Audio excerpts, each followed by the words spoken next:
Hey guys, welcome to the show this week. We have special return guest Robert Reynolds from the DGD Podcast. We discuss Georgia's complete beatdown and taken to the woodshed of Kentucky 51-13. Preview the Georgia versus Vanderbilt this weekend. And the question is Carson Beck or Brock Bowers, who has the better chance of making it to New York for the Heisman Trophy ceremony, and interesting comments from Mark Stoops. All that, make sure to like, subscribe, and share all those things. That'll really help us out. We're going to jump in here real quick and talk about Georgia's dismantling and beatdown of Kentucky this past weekend, 51-13. How are you doing today, Robert? Doing good, man. How about yourself? Doing pretty well. Yeah, Georgia. I was actually at the game. Great tailgate. Took my girlfriend there for the first time. She'd never actually been to an SEC game or a Georgia game, so it was a great experience. Hit up several tailgates. Got to see British Bulldog and Jim Woods from My God Podcast. So it was great meeting them in person. But Robert's wanted to get your thoughts on the 51-13 beatdown dismantling of Kentucky. Well, I think first thing is a refresher, right? I mean, you have 4 quarters of a complete game, it feels like, for the first time all season. So we've been waiting for that all season. So first things first, it was refreshment, right? Knowing that we can get it done, go 4 quarters, look like the Georgia we know, right? So you got that right there. But then at the same point, I think it was a statement win, right? Anytime you go 50 on somebody, especially in conference, it sends a statement. So, you look at Carson Beck being super efficient, right? You look at all aspects of the game offensively really clicked, and then on top of the defense, listen, Ray Davis coming into last week tore Florida a new one, and you only hold him to 55 yards. So you did what you needed to do, try to put the ball into Leary's hands to win the game, couldn't do it, and you shut him down to 13 points. So overall, I'm ecstatic about this week. I think moving forward, kind of want to see some consistency out of it, sustainability. So, yeah, completely agree. Thought it was Carson Beck slowly is growing up, in front of our eyes. The 28-35, 389, 4 touchdowns, Heisman-like performance. We might touch on that later. I think what really Brock Bowers is doing Brock Bowers things. It is Brocktober. That's what everybody's talking about. 7 catches, 131 and a touchdown. He's just doing great things.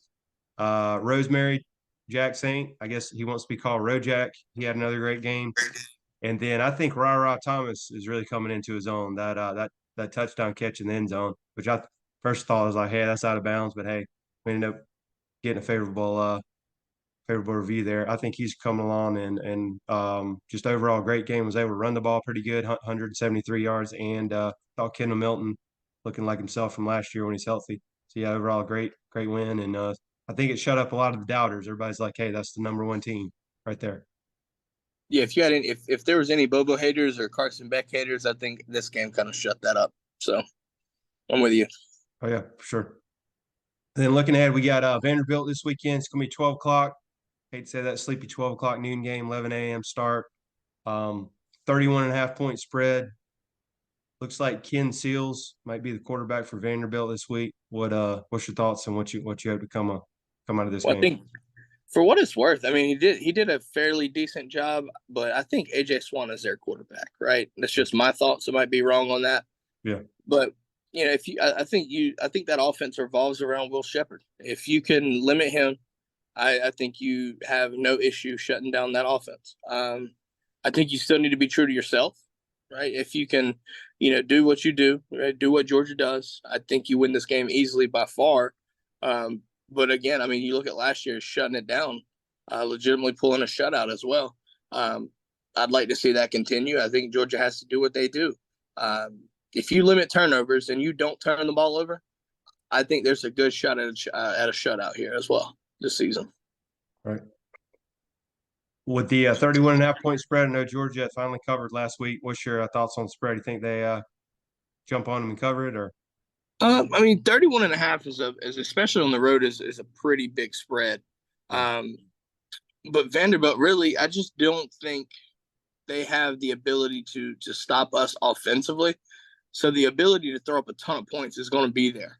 I think Georgia you basically throw it on a dartboard and you'll be right? You call me game, if you will. I guess you could call it.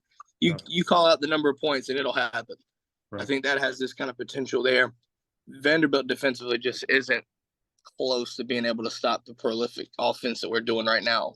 And with the confidence that this offense showed last week, I think it carries over. So I think there is a really, really good shot at covering the 31.5 spread, which sounds crazy considering, you told me this, you asked me this 3 games ago and we'd be questioning it, right?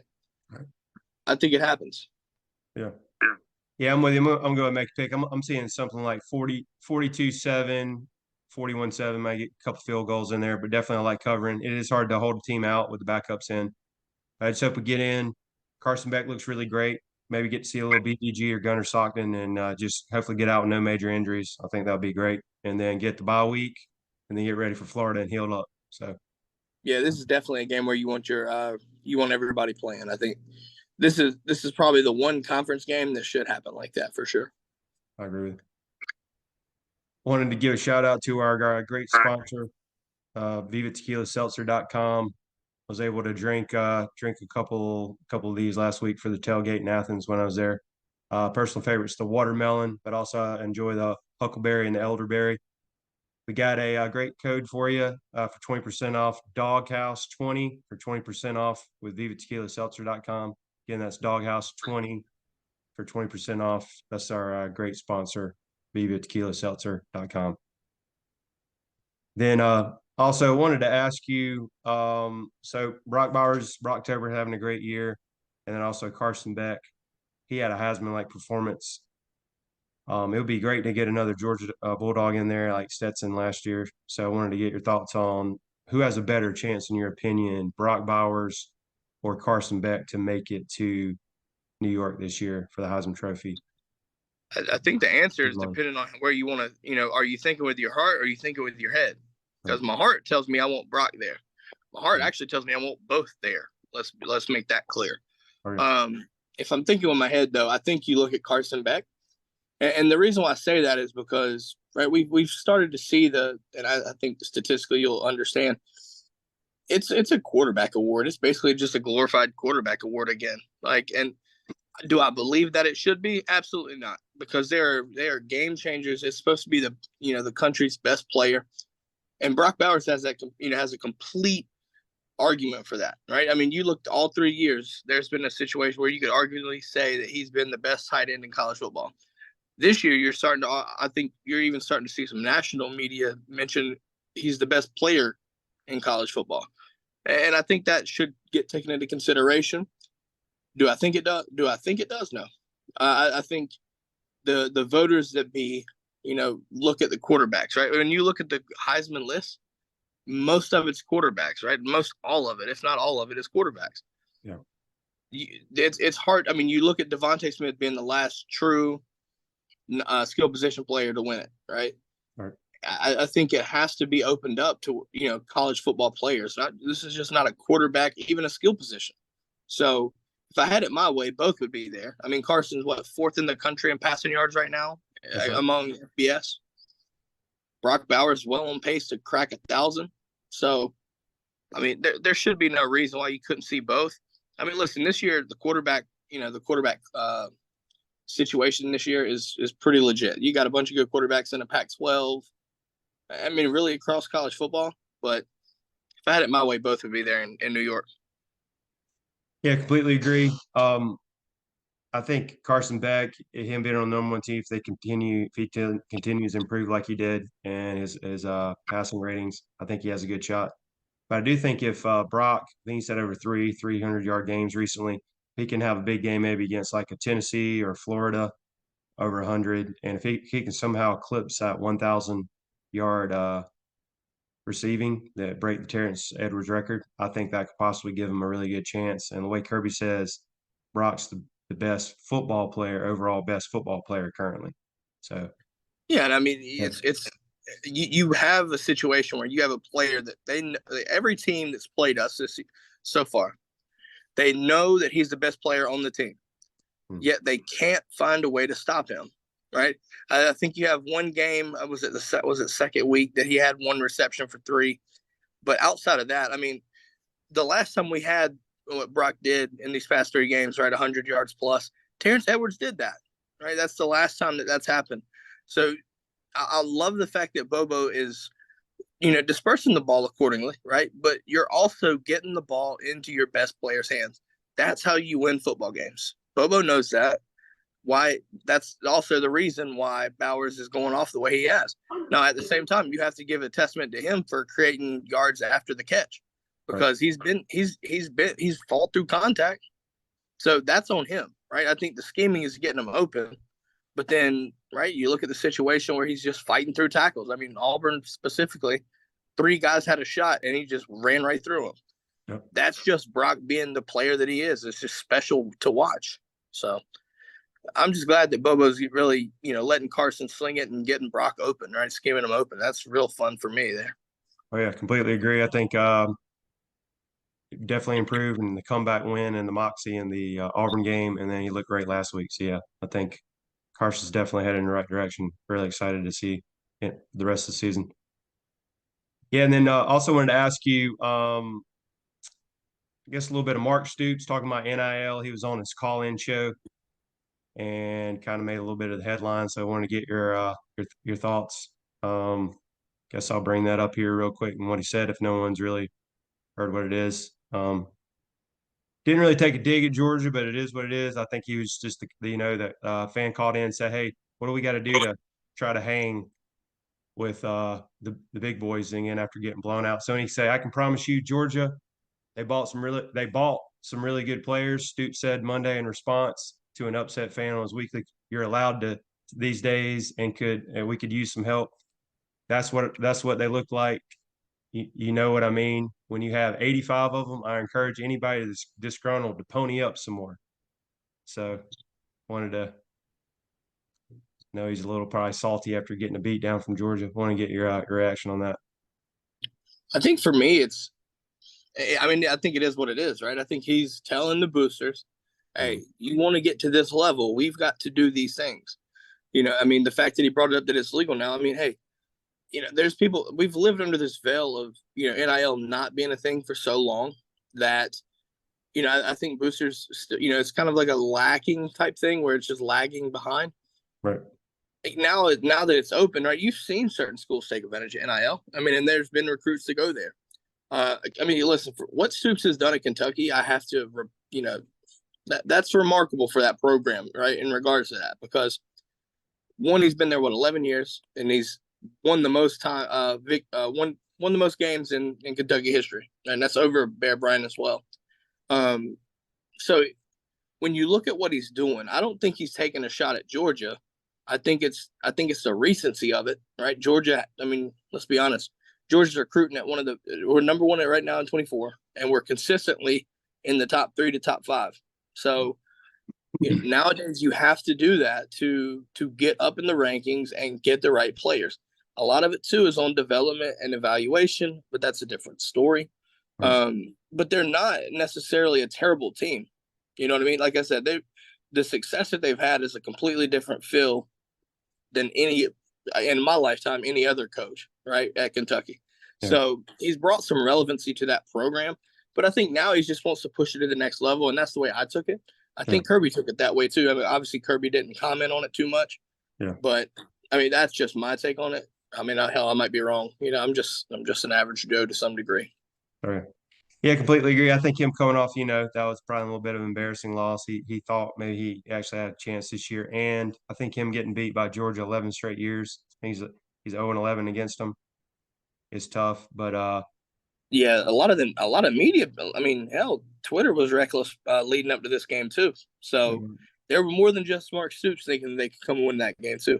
So for the record there. And then I know everybody's tight with money these days. You don't have to get in the whole economy thing, but it's just you're asking for more money. They're building off all these facilities. That's a whole other debate. So I guess ponying up, saying to the fan if you want to, but that's kind of tough. I mean, it might not even be ponying up more. It might be just reallocation, right? Moving from Coach Cal to football and see what happens. Exactly. Yeah, so that was interesting. So everybody can check that out. That was pretty good, interesting on his radio show. And then real quick, just because it is a big game this week, since Georgia has Vanderbilt, what's your pick on Oregon versus Washington? I think that's game Mm, day. Looks like it's Washington favored by 3. Might be a shootout, but what's that's your thoughts on that's going to be such a good game. This Saturday. That's going to be one of the best games of the year. I genuinely think that. They're playing. I mean, keep in mind, I think home field advantage could play a part here. I mean, exactly? if you take a stat out of this, I think you look at 2 teams in the FBS right now that are top 10 in scoring offense and scoring defense. That's Georgia and Oregon. Right. Penix and that offense is super dynamic. I'm not gonna. There's no way to sugarcoat it. That's just it's super dynamic. Right. When you look at the situation, though, I do think when you travel on the road, defense matters. Yes. So I've got Oregon in an extremely close one. However, if Washington wins, I will not be surprised. I know they're a favorite, so obviously that kind of brings the logic into it. But at the same time, I think Oregon has a more complete team. I think they're the most complete team in the Pac-12 right now. And obviously with the balance on offense and the defensive, they're looking a lot better than last year. I think that matters. With Washington, we know they're dynamic offensively. The defense is a little bit lesser of what it is.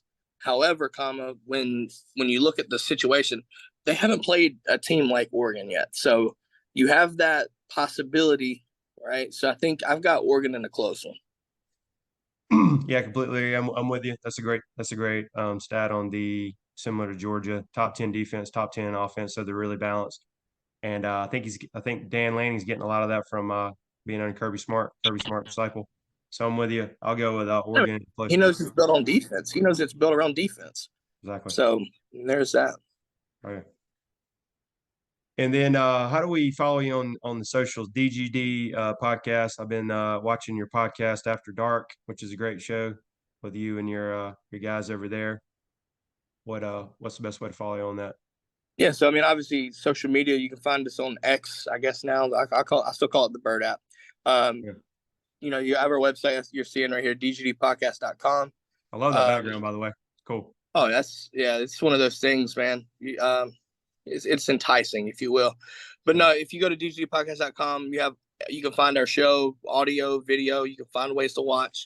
If you want to follow us on Instagram, that's at the DGD Podcast. Twitter/X, same thing.